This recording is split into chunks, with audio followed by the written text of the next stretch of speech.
जी, अस्सलाम वालेकुम। उम्मीद है कि आप तमाम दोस्त खैरियत से होंगे और आज का दिन भी ट्रेडिंग के हवाले से अच्छा गुज़रा होगा। माशाल्लाह से जी, आज में मार्केट में जो सिचुएशन रही वो प्रॉफ़िट टेकिंग की थी और मार्केट ने आज 153 पॉइंट्स जो हैं वो निकाले। लेकिन अगर हम मार्केट के हाई की बात करें जो कि 49,404 का था और क्लोजिंग जो है वो 153 माइनस में है। अगर हम 49,400 को देखें तो 400 पॉइंट्स वो और उसके बाद जो क्लोजिंग है वो 48,600 पर। तो 48,600 से 49,400 पॉइंट्स ये हो गए और देन 49,000 से 49,400। मार्केट सर जी आज 1000 पॉइंट नीचे है। अगर हम 100% कैलकुलेशन करें तो वो तकरीबन को 800 पॉइंट्स बनती है। लेकिन मेरा ये ख़्याल है कि मार्केट आज 1000 पॉइंट्स नीचे आई है।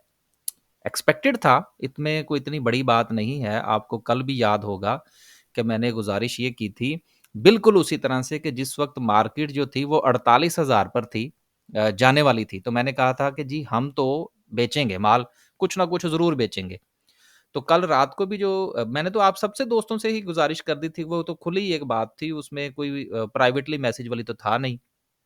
कि जी मार्केट अगर 49,000 पर जाएगी, तो हम अपना को 20, 25, 30 जितना हमारा मूड होगा हम माल बेचेंगे।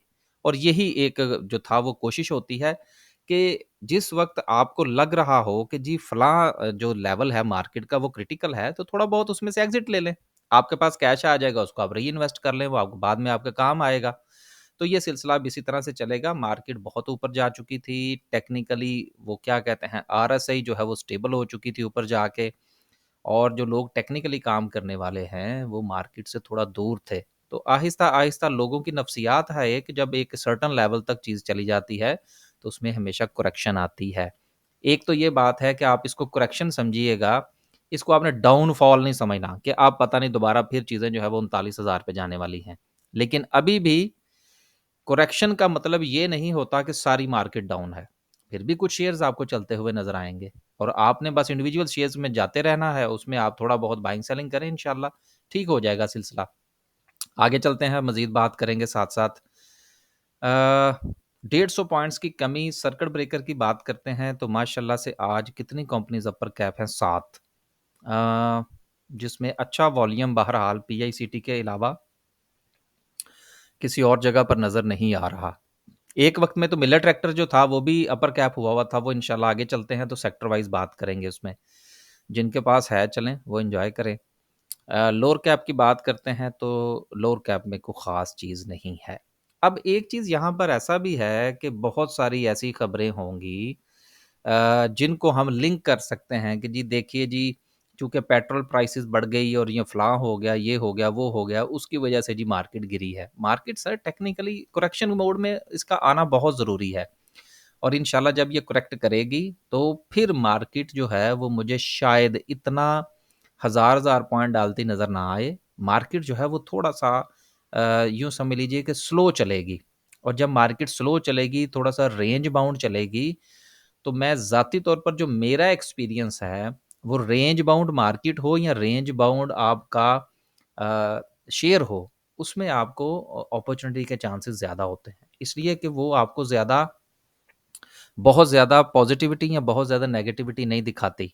तो आपके पास एक स्पेस होती है ट्रेड करने के लिए। तो मेरा ख़्याल है कि अब मार्केट जो है वो ट्रेडिंग पॉइंट ऑफ व्यू से कुछ अच्छा परफ़ॉर्म करने जा रही है। इसलिए हमें उस हवाले से तैयारी रखनी चाहिए। आगे चलते हैं जी और ग्राफ़िकल व्यू की बात करते हैं। माशाल्लाह से आज जो है टॉप 10 सिंबल में देखें तो सबसे ज़्यादा वॉल्यूम आज भी सिनर्जी में रहा।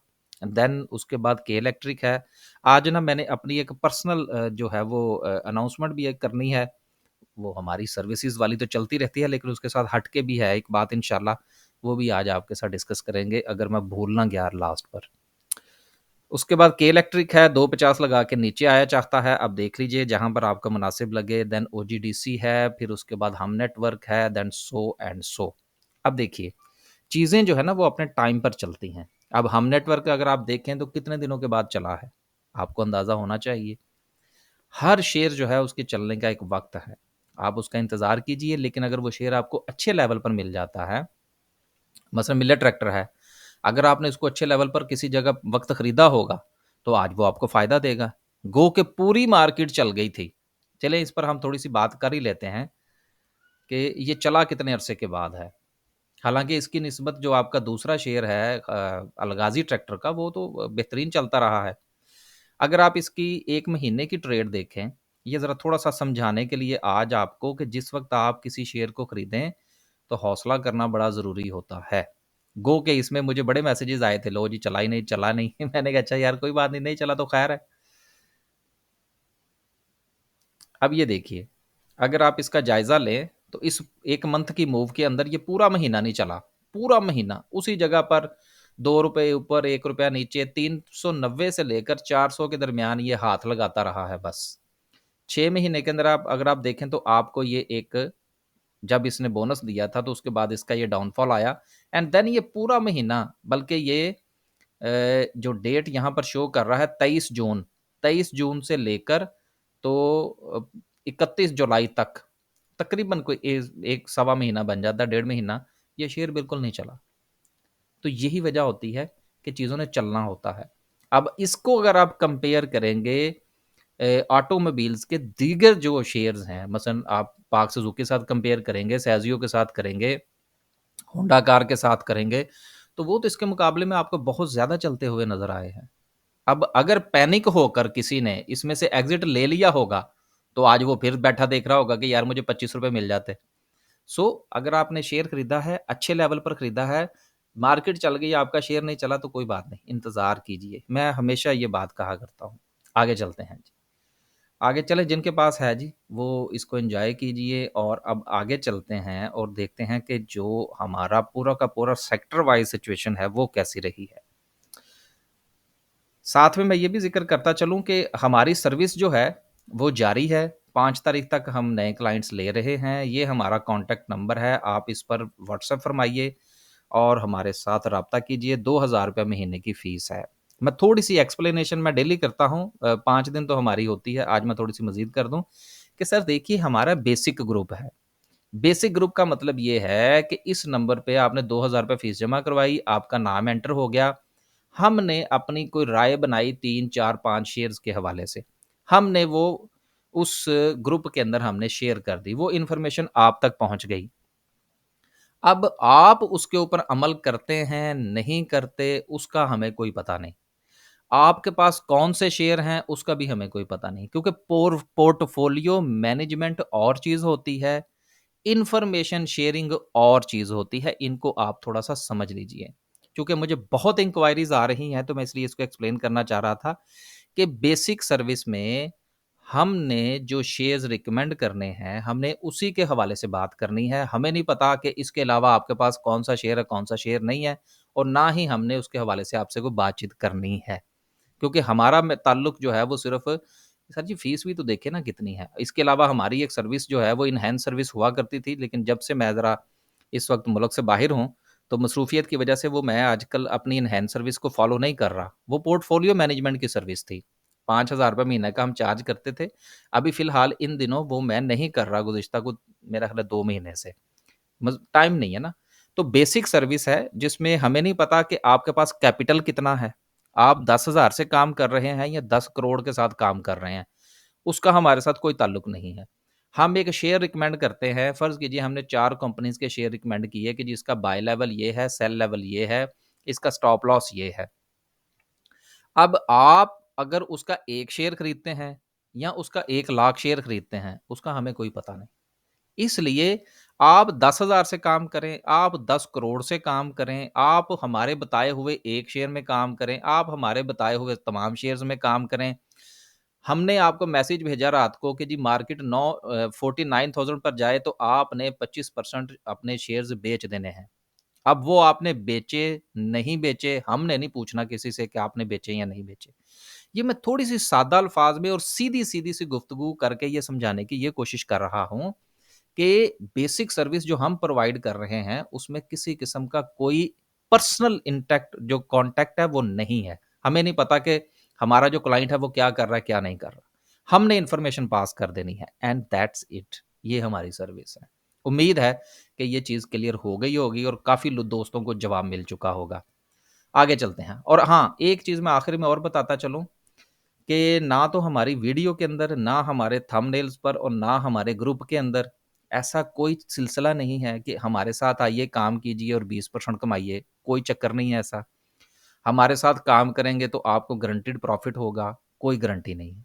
तीसरी बात ये है कि आपने अपनी ज़िम्मेदारी अपने पैसे की खुद लेनी है।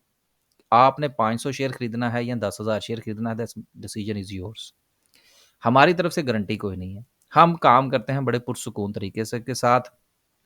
अगर ये कहा जाए कि हमने अगर 10 शेयर रिकमेंड किए थे तो वो 10 के 10 चल गए, तो ऐसा भी नहीं है। ये भी सर ज़हन में रखिएगा। ये जो दोस्त मेरे साथ गुज़िश्ता 2-2 साल से काम कर रहे हैं, वो तो जानते हैं इन चीज़ों को, लेकिन नए लोगों को बताना बहुत ज़रूरी होता है। उसकी वजह ये है कि यूट्यूब की वीडियोज़ और इधर-उधर की चीज़ें देख के, थंबनेल देख के लोग जो हैं वो समझते हैं कि शायद ये जितने भी लोग वीडियो बनाने वाले हैं या जितने भी लोग फ़ीस दे के बताने वाले हैं, ये पता नहीं जो है इनके पास कोई गिदड़-सिंगी है, या इनके पास कोई इंटरनल इन्फॉर्मेशन आ जाती है।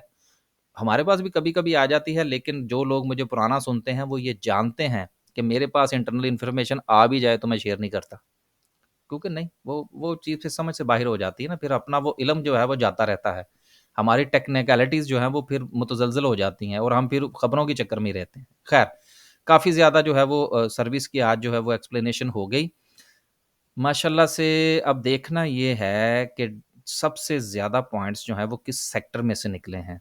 तो सबसे ज़्यादा निकले हैं कमर्शियल बैंक्स में से, देन उसके बाद टेक्नोलॉजी सेक्टर है। अब देखें कमर्शियल बैंक्स में से जो है वो इतने पॉइंट्स क्यों निकले हैं?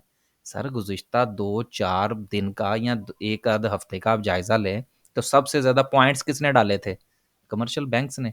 तो निकलने भी तो वहीं से ही थे ना। जिसमें जितनी गुंजाइश होगी उसी में से पॉइंट्स निकलेंगे ना। देन उसके बाद जो है वो केमिकल सेक्टर है, देन ऑयल एंड गैस है, फिर ऑयल एंड गैस मार्केटिंग है, एक्सप्लोरेशन है, दोनों ही हैं आज तो। उसके बाद फिर फूड है, फिर फर्टिलाइज़र है, देन सो एंड सो। और आज पॉइंट्स जो पड़े हैं, वो पड़े हैं अगर हम कंपनीज़ वाइज़ देखें, तो सबसे ज़्यादा पॉइंट्स जो हैं वो डाले हैं मिलेट ट्रैक्टर ने। वेरी गुड, जिनके पास है वो एन्जॉय कीजिए। एंड सो कुछ थोड़ा बहुत जो है वो हमें आज फार्मास्यूटिकल सेक्टर भी चलता हुआ नज़र आया है। बैंकिंग सेक्टर में गो के पॉइंट्स निकले हैं। यूबीएल मीज़ान ने ब निकाले हैं, लेकिन एमसीबी ने सस्टेन किया है अपने आप को। लेकिन देखें ना, यूबीएल कहाँ से कहाँ चला गया, मीज़ान बैंक कहाँ से कहाँ चला गया, बैंक अल हबीब कहाँ से कहाँ चला गया। तो जब चीज़ें ऊपर जाती हैं तो अभी अपने आप को करेक्ट करेंगी। तो जब ये करेक्ट करेंगी तो इसका मतलब ये नहीं है कि आपने इसमें दोबारा ट्रेड नहीं करनी। आप इनको देखिए कि ये कितना नीचे आ सकते हैं, उनको वैल्यूएट कीजिए और ट्रेड बनाइए, बाय सेल करते रहिए। हम जो है वो बहरहाल अब कोशिश करेंगे कि इस वक़्त हमारे पास जितने भी शेयर्स हैं, उनको थोड़ा-सा मज़ीद कम करें और 1 आध दिन देखें कि मार्केट जो है, वो साइडवेज़ होने जा रही है या कि वो मज़ीद नीचे जाने के मूड में है। क्योंकि जहाँ पर मार्केट का पाँव लगेगा, नई ट्रेड वहाँ से बनेगी। थोड़ा-सा इंतज़ार करना पड़ेगा। ये भी चीज़ आप ज़हन में रखिएगा कि आप खुद काम करें या आप किसी के साथ काम करें। कोई ज़रूरी नहीं है कि आपने रोज़ ट्रेड करनी है। अगर रोज़ ट्रेड करने का मूड है तो इसका मतलब है कि you are a day trader. उसका बेहतरीन हल ये है कि आप किसी के साथ भी काम ना करें, आप खुद काम करें। क्योंकि चीज़ों को समझें, देन आप अगर फुल टाइम दे सकते हैं तो डे ट्रेडिंग की तरफ जाइए। लेकिन अगर आप ये एज़्यूम करेंगे कि हम साथ में दूसरे काम भी करते रहें और डे ट्रेड भी करें, तो बहुत शदीद नुकसान हो सकता है। आगे चलते हैं जी, और आखिर में हम देखते हैं कि सिचुएशन जो है वो मज़ीद कितना नीचे जा सकती है और हमारा चार्ट क्या कहता है। कैंडल जो है, ये जिस तरह की कैंडल बनी है, ये आजकल जो है ये आपको हमारी स्क्रीन के ऊपर राइटिंग नज़र नहीं आ रही होगी। उसकी वजह ये है कि मैं किसी ऐसी जगह पे हूँ गुज़िश्ता 3 दिन से कि जहाँ पर वो मेरा सिस्टम मेरे पास नहीं है। क्योंकि वो है थोड़ा-सा वो क्या कहते हैं, स्क्रीन पर राइटिंग करने वाला। तो आजकल मैं मैनुअल काम कर रहा हूँ, तो वो फिर गुज़ारा बड़ा मुश्किल हो रहा है, इसलिए ज़्यादा बोलना पड़ रहा है। तो अब ये जो कैंडल स्टिक बनी है इस वक़्त, ये जहाँ पर मैं ये कर्सर घुमा रहा हूँ, ये अगर टॉप पर इस किस्म की कैंडल बनती है तो ये साइन होता है कि देयर इज़ अ चांसेस कि मार्केट जो है वो अपने आप को करेक्ट करेगी। मेरा ये ख़्याल है कि मार्केट को 48,000 तक जो है वो अपने आप को करेक्ट करना चाहिए। मार्केट को 48 पे जाए, वहाँ पर मार्केट स्टे करे, फिर हम साथ में देखेंगे कि कौन से स्क्रिप्ट्स ऐसे हैं जो जिनमें ज़्यादा डाउनफॉल आ सकता है और कौन से ऐसे हैं जो कि स्टेबल हो सकते हैं। अब आपने ये देखना है कि बहुत सारे शेयर्स जो कि डबल होने के करीब-करीब थे पाकिस्तान स्टॉक मार्केट के अंदर, अब उनमें आपको थोड़ी-सी करेक्शन ज़्यादा मिल सकती है, तो उनसे थोड़ा-सा परहेज़ कर लीजिए। जो अभी चले नहीं थे या थोड़े-से जो फंडामेंटली स्ट्रॉन्ग हैं, उनमें आप ट्रेड बना सकते हैं। ये नहीं है कि आपने बिल्कुल काम नहीं करना, लेकिन जो बहुत ऊपर जा चुके हैं, यूबीएलई की मिसाल ले लें, एमसीबी की ले लें, बैंक अल हबीब की ले लें, होंडा कार की ले लें, पार्क सुजुकी की ले लें, जो बहुत ज़्यादा चल चुके हैं, उनसे परहेज़ कीजिए। जिनमें अभी गुंजाइश बाकी है, उनमें थोड़ी बहुत ट्रेड बनाइए, लेकिन वो भी देखिए पहले 1 आध दिन कि क्या मार्केट जो है वो 48 की तरफ मूव करती है या कि नहीं करती। तो बस जी, आज के लिए सिर्फ़ इतना ही। न्यूज़ मैं इसलिए नहीं पढ़ी, क्योंकि अगर मैं न्यूज़ पढ़ूँगा तो फिर मैं न्यूज़ को लिंक कर दूँगा कि जी इसकी वजह से मार्केट जो है उसमें आज थोड़ी-सी करेक्शन आई है। हालाँकि जो इस वक़्त सिचुएशन है या जो गुज़िश्ता न्यूज़ चलती रही हैं, मार्केट टेक्निकली परफ़ॉर्म कर रही थी। तो चूँकि मार्केट टेक्निकली परफ़ॉर्म कर रही है तो अब इसको आज की करेक्शन को किसी भी खबर के साथ जोड़ना, मेरा ख़्याल है कि शायद ये मुनासिब बात नहीं होगी। मार्केट ने टेक्निकली जो है वो डिप ली है और इंशाल्लाह मज़ीद भी डिप लेगी और लेनी चाहिए। इसको थोड़ा-सा नीचे आए, देन देखेंगे कि ये कहाँ पर स्टे करके वापसी का रास्ता लेती है। वापसी से मुराद ऊपर की तरफ। आखिर में जो मैंने अपनी एक पर्सनल इन्फॉर्मेशन आपके साथ शेयर करनी थी, वो ये थी कि मैं अप्रैल के महीने में निकला था पाकिस्तान से और मेरा प्रोग्राम ये था कि मैं सितंबर में वापस चला जाऊँगा। लेकिन अब जो है वो मेरा प्रोग्राम थोड़ा-सा मज़ीद रुकने का बन गया है। तो ये मेरी एक गाड़ी खड़ी है लाहौर में, ये वाली। ये मैंने खरीदी थी, नई खरीदी थी, इम्पोर्ट की गाड़ी है ये, इसको मीरा कहते हैं। ये गाड़ी है तो ये मैंने बेचनी है, ये लाहौर खड़ी है। ये गाड़ी 34,000 किलोमीटर चली हुई है। जब मैंने ली थी तो ये 10,000 मेरा ख़्याल है 10,000 चली हुई थी।